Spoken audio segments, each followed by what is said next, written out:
Biggest expectations, biggest budget, అంటే never before action, never before budget ఇవన్నీ ఉన్నాయి కదా. టోటల్ ఈ జర్నీ అనేది మాకు అంటే కింగ్డమ్ ట్రైలర్ కానీ రెగ్యులర్ సాంగ్స్ కానీ చూస్తుంటే ఒక వార్ మోడ్ అయితే సెట్ చేశారు ఆడియన్స్కి. ఒక వార్ కైండ్ ఆఫ్ మూవీ చూడబోతున్నాం అన్న మూడ్ అయితే సెట్ అయింది. మీ జర్నీ గురించి ఏం చెప్తారు ఫైనల్గా? కింగ్డమ్ రేపు ఆడియన్స్ ఎంటర్ అయిపోతున్నారు మీ కింగ్డమ్లోకి, ఏం చెప్తారు? ముందుగా అందరికీ నమస్కారం. ఈ ప్రెస్ మీట్ లైవ్ చూస్తున్న వాళ్ళందరికీ నమస్కారం. అండ్ మీరంతా చూస్తున్నారు జర్నీ స్టార్టింగ్ నుంచి. నేను యాక్టర్, నాకు ఫస్ట్ సినిమా దొరకక ముందు నేను థియేటర్ చేసేటప్పుడు ఫస్ట్ సురేష్ అన్నకు నా ఫోటోలు పంపించిన. సురేష్ అన్న అప్పుడు డీసీలో చేస్తుండేనో టైమ్స్ ఆఫ్ ఇండియా టైమ్స్లో ఉంటే నా థియేటర్ గ్రూప్లో ఒక అమ్మాయి ఉండింది, దీక్షా మరూర్ అని. ఆవిడ పని చేస్తుంటే ఆవిడ దగ్గర ఆవిడకి చెప్పిన నా ఫోటోలు అయ్యి ఇట్లా యాక్టర్ ఉన్నాడు బాగా చేస్తాడని. అంటే నాతో కాదు, అది మా సీనియర్ ఉన్నారు సురేష్ అని, అతనికి పంపించండి అంటే నా ఫోటోలు పంపించి, అన్న కొంచెం ఇట్లా నేను విజయ్ ఇట్లా నా ఫోటోలు వేయండి, ప్రెస్లో ఎవరైనా చూస్తారు ఏమన్నా రోళ్ళు వస్తాయని. అక్కడి నుంచి మీరు అందరూ నా జర్నీ చూస్తున్నారు. అండ్ ఈరోజు ఇక్కడ కూర్చొని ఈ 2 రోజులు చాలా కేయాటిక్ ఉంటాయి. సినిమా రిలీజ్ ముందు రోజు, సినిమా రిలీజ్ రోజు ఫోన్ మోగుతుంటుంది, బెస్ట్ విషెస్ అని, పనులు, టీమ్స్, డైరెక్టరు, ప్రొడ్యూసరు, ఇంటర్వ్యూలు, ఏం జరుగుతుంది రేపు అనే ఒక ఈ 2 days ఎట్లయినా చాలా కేయాటిక్ ఉంటుంది. కానీ ఫస్ట్ టైం ఈరోజు నేను కొంచెం కామ్గా కంటెంట్గా ఉన్నా. నిన్న రాత్రి లాస్ట్ 2-3 yearsలో ఎన్నో స్లీప్లెస్ నైట్స్ ఉండింటాయి నాకు. నిన్న రాత్రి అయితే బాగా పడుకున్నా, పొద్దున్నే లేచిన, వెళ్ళి జిమ్ చేసి డైరెక్ట్ మీ దగ్గరకు వచ్చిన. ఇలా కంటెంట్ సాటిస్ఫైడ్ ఉన్నా అంటే ఇదంతా తెలుగు ప్రజలు మాకు ఇస్తున్న ప్రేమ. ఈ బుకింగ్స్ కానీ, ఈ ప్రేమ కానీ, తెలుగు ప్రజలు, తెలుగు సినిమా ఆడియన్స్. నేను మంచిగా 7 గంటలు పండుకొని జిమ్కి వెళ్ళినా కానీ మన తెలుగు సినిమా ఆడియన్స్ నాకు అక్కడ బయట చేసే పని, యుద్ధాలు, అది తీసుకెళ్ళిపోతుంది. So I'm happy, content and the love I get from all of you. వచ్చి కూర్చోగానే అందరూ కళ్ళల్లో ఒక హ్యాపీనెస్, అరే బాగుంది సినిమా, అన్న కొడుతున్నావు నువ్వు, మనం కొడుతున్నామని ప్రెస్ వాళ్ళందరూ అంటుంటే అదొక సాటిస్ఫాక్షన్, హ్యాపీనెస్. అట్లీస్ట్ ఈరోజు అయితే అందరం చాలా హ్యాపీగా, సాటిస్ఫైడ్గా. పొద్దున్నే గౌతమ్తో మాట్లాడినా, గౌతమ్ కూడా హ్యాపీగా ఉన్నాడు. వెళ్ళి మంచిగానే ప్రెస్ మీట్కి రా అంటే లాస్ట్ 3-4 nights నుంచి కొంచెం పడుకోకుండా పనిచేస్తున్నారు. వెళ్ళి తిరుపతి వెళ్ళేసి వస్తా, మంచిగా నెమ్మదిగా వెళ్ళి ఫ్యామిలీతో కొంచెం టైం స్పెండ్ చేస్తా అన్నట్టున్నాడు. So as on today, we are all happy, content, and I need to thank the audience and thank all of you. My full love to all of you. Vamshi గారు, సార్ బుకింగ్స్ ఫైర్ స్టార్ట్ అయిపోయింది. అంటే ఇప్పుడు ఓవర్సీస్లో కానీ ఇక్కడ కానీ pre bookings అనేది చాలా చాలా బాగున్నాయి. చాలా అవర్ బై అవర్ కూడా చాలా ఒక రేజ్ కనిపిస్తుంది. ఫస్ట్ డే ఏం ఎక్స్పెక్ట్ చేస్తున్నారు సార్ కలెక్షన్స్ వైజ్ మీరు? అవన్నీ కాదులే కానీ ఈ మధ్యకాలంలో సినిమాలు తీయడంలో ఫస్ట్ ఛాలెంజ్ ఓపెనింగ్ తెచ్చుకుంటాం, మనకు పెద్ద ఛాలెంజ్ అయిపోయింది. రిజల్ట్ వచ్చిన తర్వాత ఎంత కలెక్ట్ చేస్తుంది అన్నిటికంటే ముందు ఓపెనింగ్ తేవడం ముందు మాకు ప్రైమరీ ఛాలెంజ్ అయిపోయింది. ముందు అదైతే పాస్ అయిపోయాము మీరు అన్నట్టు ఒక బ్యాంక్తో. సో రేపు కూడా మేము అనుకున్న ఆశించినట్టే రిజల్ట్ ఉంటుందని హోప్ చేస్తున్నాం. పోస్టర్లు ఇవన్నీ ఏముందిలే, మరి నీకు ఎంత కొంటాను తెద్దాం, దాన్ని ఉంది. నాకా సార్, అంటే ఇప్పుడు ఒక బిగ్గెస్ట్ బడ్జెట్ కదా, నెవర్ బిఫోర్ బడ్జెట్ అని చేస్తుంది కదా. అంటే ఒక నిర్మాతగా ఒక ఫైనాన్షియల్ ఇది ఉంటుంది. ఫస్ట్ డే ఏంటి కలెక్షన్స్ మీద కానీ నేను దాని గురించి అడుగుతున్నాను. లేదు, ముందు నిర్మాతగా ముందు ఎక్కువ భయం ఉండేది. మనం బయర్ల దగ్గరికి తీసుకెళ్లి సినిమా మనం బయర్లు ఇచ్చినప్పుడు బయర్లు మనకు కట్టే డబ్బులకి ఎంతవరకు ఓపెనింగ్లో మనం యాక్చువల్గా మాకు క్యాలిక్యులేషన్స్ ఉంటాయి కదా, ఓపెనింగ్ 30-40% ఫస్ట్ డే రావాలి అని. సో దాని వైపే ఉంది ట్రెండ్ అంతా. So very happy with the current booking status and all. Nizam అయితే చాలా చాలా బాగుంది. ఆంధ్ర ఇప్పటి నుంచి పికప్ అవుతుంది బాగా. ఓవర్సీస్ అయితే చాలా చాలా బాగుంది. సో మేము అనుకున్న టార్గెట్కి ఓపెనింగ్ రీచ్ అవుతున్నాం. వంశీ గారు, విజయ్ ఫ్యాన్స్ ప్రీమియర్స్ ఎక్స్పెక్ట్ చేశారు, మీరు కూడా ప్రీమియర్ ఉంటాయని ఒక హింట్ ఇచ్చారు, కానీ చివరిలో ఎందుకు ప్రీమియర్ లేవంటే ఏం చెప్తారు? అంటే యాక్చువల్లీ సాటర్డే ట్రైలర్ ఇచ్చిన తర్వాత సండే బుకింగ్స్ ఓపెన్ చేసిన తర్వాత టెంపో చాలా బాగుంది. మార్నింగ్ 7 నుంచి షోలు స్టార్ట్ చేసేసాం నైజాంలో. మార్నింగ్ 7కి షో వేసిన తర్వాత ఇంకా ముందు రోజు ప్రీమియర్ అనవసరం అనిపించింది.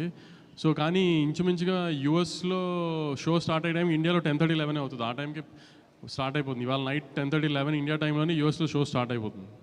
2 years నుంచి విజయ్ని గమనిస్తున్నారు కదా, మీరు పర్టికులర్గా ఒక ప్రొడ్యూసర్గా, ఒక సినిమా గోయర్గా అబ్జర్వ్ చేసిన విషయం ఏంటండి? ఆయన కూడా మనలాగా ఒక నార్మల్ మనిషి. అనవసరంగా హంగామా చేసి దాన్ని ఇప్పుడు దాకా మీరు చూస్తున్నారు కదా, వారం 10 రోజుల నుంచి ఆయన అసలు చాలా నార్మల్ మనిషి. ఆయన అసలు హీరోలా కూడా ఇప్పుడు బిహేవ్ చేయరు అసలు. ఇంటర్వ్యూలు ఇవ్వకపోవడానికి మీడియాతో ఇలా ఉండి అలా ఉండే మీరు ఏమైనా గైడెన్స్ ఇచ్చారా మీరు? అసలు ఎందుకు అయినా అంతగా ఆయనకే పెద్ద టీములు తిరుగుతున్నాయి ఆయన చుట్టూ. మేము గైడెన్స్ ఏం అక్కర్లేదు. కానీ ఎందుకు ఇప్పుడు మామూలుగా ప్రమోషన్స్ అన్నీ బాగా చేస్తాం కదా. ఇప్పుడు ఆ ప్రమోషన్స్ అన్నిటికీ మెయిన్ గోల్ ఏంటి? మాకు ఓపెనింగ్ కదా. ఆ ట్రైలర్ మీద కానీ ఇప్పుడు ఈ లాస్ట్ రిలీజ్ చేస్తున్న పాట మీద కానీ వీఆర్ వెరీ కాన్ఫిడెంట్. ప్లస్ ఏంటంటే ఆమె 1 week ముందే కళ్యాణ్ గారి సినిమా ఉంది. So we didn't want to disturb that, మధ్యలో దూరి ఇది అంతా అని. సో అది అయిపోయిన తర్వాత ప్రమోషన్ స్టార్ట్ చేద్దాం అనుకున్నాం. అలానే ట్రైలర్ చేసి అలానే ప్లాన్ చేసాం. సో ఇంకా ఇంటర్వ్యూలు ఏని స్పేస్ అవుట్ చేసే టైం లేదు అసలు. చూశారు కదా ఇంకా మీరు కూడా. అందుకని ఇంకా విజయ్ గారు, గౌతమ్ జెర్సీ లాంటి కథ చేసిన గౌతమ్ మీ దగ్గరకు వచ్చి కూర్చున్నప్పుడు ఏదో ఒక సెన్సిబుల్ స్టోరీ చెప్తారనుకున్నారా, లేదంటే చాలా సెన్సిబుల్ స్టోరీ కింగ్డమ్. అసలు చాలా సెన్సిబుల్ స్టోరీ. అంటే మీరు సీనియర్ జర్నలిస్ట్గా ఏం ఎక్స్పెక్ట్ చేస్తున్నారు ఈ సినిమా నుంచి? మీరు ట్రైలర్ చెప్పారు కదా, ట్రైలర్లో ట్రైలర్ కథ అంతా చెప్పేసాం. అది ఓకే, క్లియర్గా ఉన్నారు. అందుకే రాంగ్ ఎక్స్పెక్టేషన్స్ ఆడియన్స్ని సినిమాకి పిలవకూడదని ఉద్దేశంలోనే ట్రైలర్లో కథ ఓపెన్ చేసేసాము. అసలు ఆ ట్రైలర్ అలా చూసిన తర్వాత కూడా మీరేం ఎక్స్పెక్ట్ చేస్తున్నారు? వంశీ గారు ఇక్కడ ఎక్స్పెక్ట్ చేస్తున్నారు అంటున్నారు. ఇప్పుడు మేము ఎక్స్పెక్ట్ చేసే దానికోసం సినిమాని మళ్ళీ రీక్రియేట్ చేస్తారా? మరి రీక్రియేట్ చేస్తున్నాము. మీరు ఎక్స్పెక్ట్ చేసింది తీసామో లేదో మీకు తెలియదు కదా. రీక్రియేట్ చేసిన అవసరం ఉంది అప్పుడే. కానీ ఏం ఎక్స్పెక్ట్ చేస్తున్నారంటే చెప్తారు. అంటే చెక్ చేస్తున్నాం మేము పెట్టిన ట్రైలర్కి మీ ఆడియన్స్ కరెంట్లీ ఏంటి మూడు, మీ ఎక్స్పెక్టేషన్స్ ఏంటి అని చెక్ చేయడానికి. విజయ్ గారు, ఆడియన్స్ని కూడా మీరు చెప్పండి. ఆడియన్స్ని కూడా ఒక వార్ జోన్లోకి లాగే ప్రయత్నం అయితే చేస్తున్నారు. ఒక పెద్ద యాక్షన్ కాన్వాస్ ఉన్న సినిమా, ఒక బ్రదర్ ఎమోషన్ ఉన్న సినిమా చూపించబోతున్నారు, అంతేనా? నేను చెప్పనా మీరు? Definitely it's very high on emotion. Vamshi గారు అంటే మన ట్రైలర్లో చూసిన షార్ట్స్, టీజర్లో చూసిన షార్ట్స్, ఆ స్కేల్ అవి సినిమా నుంచే ఉన్నాయి. వంశీ గారు ఆ ఇంటర్వ్యూలో గౌతమ్ తిన్నూరిస్ కింగ్డమ్ అన్నారు. But what I feel after watching the whole film is, నాకు ప్రశాంత్ నీల్ గారు అంటే చాలా ఇష్టం, రాకీ బాయ్ యూనివర్స్ చాలా ఇష్టం. But this is from the director of Jersey, Gowtam Tinnanuri's kingdom. It's not Gowtam Tinnanuri's KGF. Vijay గారు చెప్పిందే మీరు ఒక మళ్ళీ రావా, ఒక జెర్సీ తీసిన డైరెక్టర్ సినిమా, హై ఆన్ డ్రామా, యాక్షన్ ఒక ఎలిమెంట్ దాంట్లో, హై ఆన్ డ్రామా. కానీ మీరు చెప్పినట్టు గ్రాండ్ విజువల్స్ ఆటలతో ఒక కొత్త వరల్డ్ క్రియేట్ చేయడానికి ట్రై చేస్తాం. న్యాచురల్ లొకేషన్స్తో, అంటే ఒక సెట్ వేసి ఒక ఆర్టిఫిషియల్గా అలా కాకుండా ఒక న్యాచురల్ లొకేషన్స్కి వెళ్ళి ఒక వరల్డ్ క్రియేట్ చేయడానికి ట్రై చేసాం. చాలా గ్రాండ్ విజువల్స్తో. దాంట్లో గౌతమ్ ఒక మంచి డ్రామా ఉన్న కథ చెప్తున్నాడు. యాక్షన్ దానికి ఒక బ్యాక్ డ్రాప్ మాత్రమే. అంతేగాని మీరు అన్నట్టు వార్ జోన్లు ఇట్లా అట్లా గౌతమ్ సినిమానే. At the end of the day Vijay గారు చెప్పింది కరెక్ట్. జెర్సీ తీసిన గౌతమ్ కింగ్డమ్ ఇది. సో నేను ఎందుకు మళ్ళీ స్పెసిఫిక్గా ఇది చెప్తున్నానంటే, I don't want audience to also to come to the theatres with wrong expectation.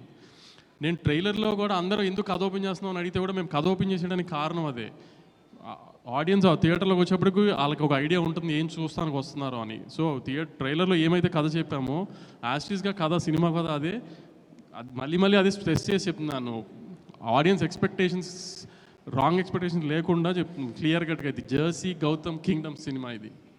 Vijay గారు, ఈసారి అలాగైనా సరే హిట్ కొట్టాలన్న ప్రెషర్ మీ షోల్డర్స్ మీద ఉంది సార్ ఈ సినిమా చేస్తున్నప్పుడు? కానీ ప్రెషర్ ఎప్పుడు ఉంటుంది, ప్రెషర్ తప్పదు. కానీ ఎవరికి లేదు ప్రెషర్. నాకు సినిమా పర్ఫామ్ చేయాలి, మా ప్రొడ్యూసర్ ఇంత డబ్బులు పెట్టిండు, ఆయనకు డబ్బులు రావాలి, డిస్ట్రిబ్యూటర్లు కొంటుండ్రు, ఆడియన్స్ మనకి ఇంత ప్రేమిస్తున్నప్పుడు వాళ్ళు ఆ రోజు ఇట్లా బుకింగ్స్ ఇట్లా చూసి వాళ్ళు రేపు వెళ్ళినప్పుడు ఎంజాయ్ చేయాలిరా, తృప్తిగా బయటికి రావాలి. అన్న మనం కొడుతున్నాం అంటే అరే నిజంగా కొట్టాలరా మనం అని ఉంటుంది. కానీ but pressure is a part of every one's life. It's okay. అంటే నాకు సినిమా పర్ఫామ్ చేయాలని ప్రెషర్, చాలామందికి రెంట్లు కట్టాలనే ప్రెషర్, ఆఫీస్లో సీనియర్ల ప్రెషర్, కొడుకు మంచిగా చదువుకోవాలని ప్రెషర్.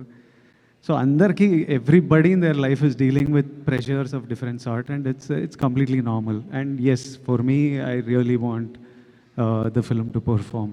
భాగ్యశ్రీ, వంశీ గారు. Bhagyashri, Finally, hi. హాయ్ అండి. సో ఈ కింగ్డమ్లో ఈ క్వీన్ ఏం చేయబోతుంది? What's going to the queen? Um, so it's a very important role for the film, I would say, and the character's name is Madhu, and that's all I can reveal right now. But I'm expecting all of you to come on the 31st and see these glimpses and be excited for it. Gautam sir obviously make sure that every female has a very important role in all of his films, so that's what expected. Yeah. What can we